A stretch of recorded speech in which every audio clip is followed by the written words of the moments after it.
Welcome to my channel. তো নিফটির chart analysis করা যাক। আজকে নিফটি কোথায় ওপেন হয়েছিল, কি হাই দিল দেখা যাক। তো শুরুতেই আমি ওয়ান ডে ক্যান্ডেলটা ওপেন করে নিয়েছি। নিফটি আজকে ওপেন হয়েছিল 24,488 এবং মর্নিংয়ে ওপেন হওয়ার পরই একটা হাই দেয়।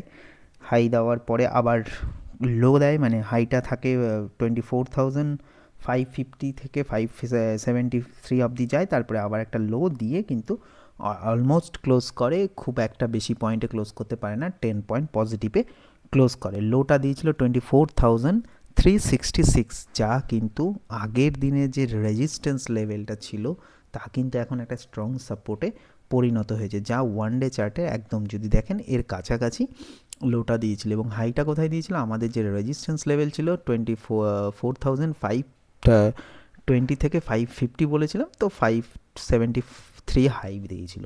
তো এখন দেখার বিষয় হলো নিফটিতে পজিশনটা কী হচ্ছে। দেখুন এখানে কিছুদিন ধরে টাইম কাটিয়েছে, যারা এই সব লেভেলে বাই করেছে তাদের স্টপ লসটা কিন্তু ঠিক এই জায়গাটায় থাকবে, মানে 24,160, মানে যারা শর্ট টার্মে বাই করেছে তাদের স্টপ লসটা এই লেভেলটাতে থাকবে। এই লেভেলটা যতক্ষণ ব্রেক করছে না ততক্ষণ কিন্তু এই জায়গাটায় ঘুরপাক করবে, এবং যখনই এর উপরে ক্লোজ দিবে তখন কিন্তু এই টার্গেটটা আমরা খুঁজে পাবো, যা 24,000। প্রথম টার্গেট হবে 24,620, তারপরে টার্গেট হবে 690 এবং তারপরে হবে 24,780। তো এখন যারা অনেক দিন, মানে যারা লংয়ের পজিশন বানাচ্ছে, যারা মিডিয়াম টার্ম ভিউতে কিনেছে, তাদের কিন্তু স্টপ লসটা থাকবে ঠিক 24,000-এর কাছাকাছি। যা কারণ এখানে কিছুক্ষণ টাইম কাটানোর পর এটা ব্রেক করে কিন্তু একদিনে মুভ করে আবার পরে কিন্তু এই জায়গাটা একটা স্ট্রং সাপোর্ট জোন বানিয়েছে, যা 24,000 বলছে। এই লেভেলটা কিন্তু স্ট্রং একটা সাপোর্ট। এখন উপর থেকে পড়তে গেলেই কিন্তু দুটো এখন কিন্তু সাপোর্ট আছে, 2 থেকে 3টে। ফার্স্ট সাপোর্ট তো থাকছে 24,360 থেকে 330, দেন কিন্তু 24,130 থেকে 140 বা 50, তারপরে কিন্তু 24,000। এখন বায়ার কিন্তু মানে গ্রিপে আনার চেষ্টা করবে মার্কেটকে, পড়লে বারবার করে বাই করে উপরে তোলার চেষ্টা করবে। তো এখন ডে ক্যান্ডেলের অ্যানালিসিসটা এটাই দাঁড়াচ্ছে। তো ডে ক্যান্ডেলের পর দেখা যাক, কালকে তো নিফটি এক্সপায়ারি আছে, কি মুভ হতে পারে, কিভাবে মার্কেট কি করতে পারে, চলুন দেখা যাক। তো 15 মিনিটের চার্ট আমি ওপেন করে নিচ্ছি। 15 মিনিটের চার্টে কি হয় সেটা দেখা যাক। দেখুন আজকে মর্নিংয়ে এখানে ওপেন হয়, ওপেন হওয়ার পরই লোটা দেয়, লো দেওয়ার পরে এই গ্যাপটাকে ফিল করে দিয়ে একটা হ্যামার ক্যান্ডেল বানায়, বানানোর পর একদম হাই দেয় 24,564। তো এই হাইটা দেওয়ার পর আমাদের টার্গেট থাকে 24,550। যাই হোক, টার্গেট অ্যাচিভ করে সারা অনেকক্ষণ টাইম কাটানোর পর একটা রেঞ্জ বানানোর চেষ্টা করে, কিন্তু রেঞ্জটা ডাউনের দিকে গিয়ে এখানে শুটিং স্টার ক্যান্ডেল দেয়।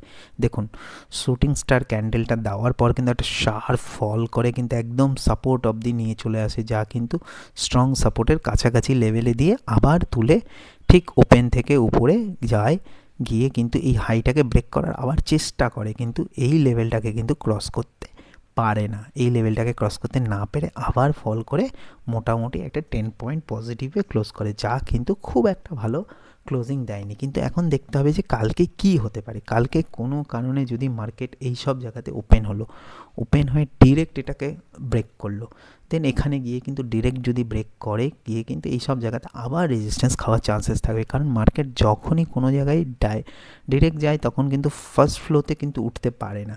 যখন এখানে আসবে, ক্লোজিং হবে, ধীরে ধীরে এখানে আসলো, এখানে কিছুক্ষণ টাইম কাটালো, মোটামুটি 30-40 মিনিট টাইম কাটানোর পর যখন এই লেভেলটাকে ব্রেক করবে, একদম কিন্তু বায়ার যারা সেল করেছে 24,500-এর যারা কল সেল করে থাকবে, বা 24,000 যা কল সেলার আছে 600-এর কল যারা সেল করবে, তাদের কিন্তু শর্ট কাভারিং একটা মুভ হবে।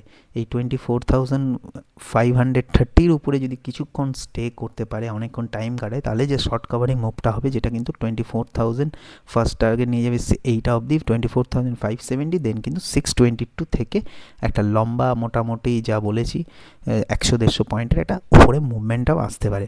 ঠিক আছে, এবার যদি কোনো কারণে গ্যাপ ডাউন হলে কিন্তু এইসব জায়গায় সাপোর্ট নেওয়ার চেষ্টা করবে 24,000। এই লোটা আজকের লো যেটা আছে 24,360, এইসব জায়গায় সাপোর্ট নেওয়ার চেষ্টা করবে, সাপোর্ট নিয়ে আবার ওঠার চেষ্টা করবে, উঠে কিন্তু এখানে রেজিস্ট্যান্স নেওয়ার চেষ্টা করবে, মানে একটা সাইড ওয়াইজ মার্কেট কাটানোর চেষ্টা করবে। গ্যাপ ডাউন হওয়ার সাথে সাথে কিন্তু ব্রেক করলে হবে না। যদি গ্যাপ ডাউন হওয়ার পরে সেম প্রসেস, যদি কিছুক্ষণ এইসব জায়গায় টাইম কাটায়, কাটানোর পর যদি ব্রেক করে, তাহলে কিন্তু আমরা 50 to 60 পয়েন্ট আবার নিচে যেতে পারি, যা মোটামুটি এই লেভেলটায় আসতে পারে। যেখানেই নামবে একটা করে সাপোর্ট তৈরি হয়েছে, সেই সাপোর্টগুলোতে সাপোর্ট নিয়ে নিয়ে ওঠার চেষ্টা করবে এখন।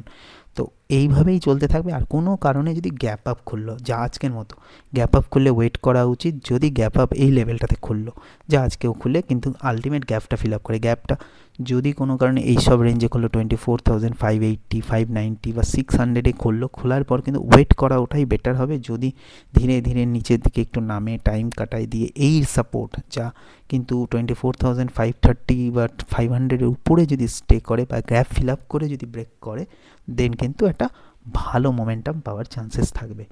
মনে রাখবেন, সবকটাই আমার এডুকেশন পারপাস, তাই ট্রেড করার আগে নিশ্চয়ই নিজের ভাবনা চিন্তা করে অবশ্যই করবেন। ধন্যবাদ।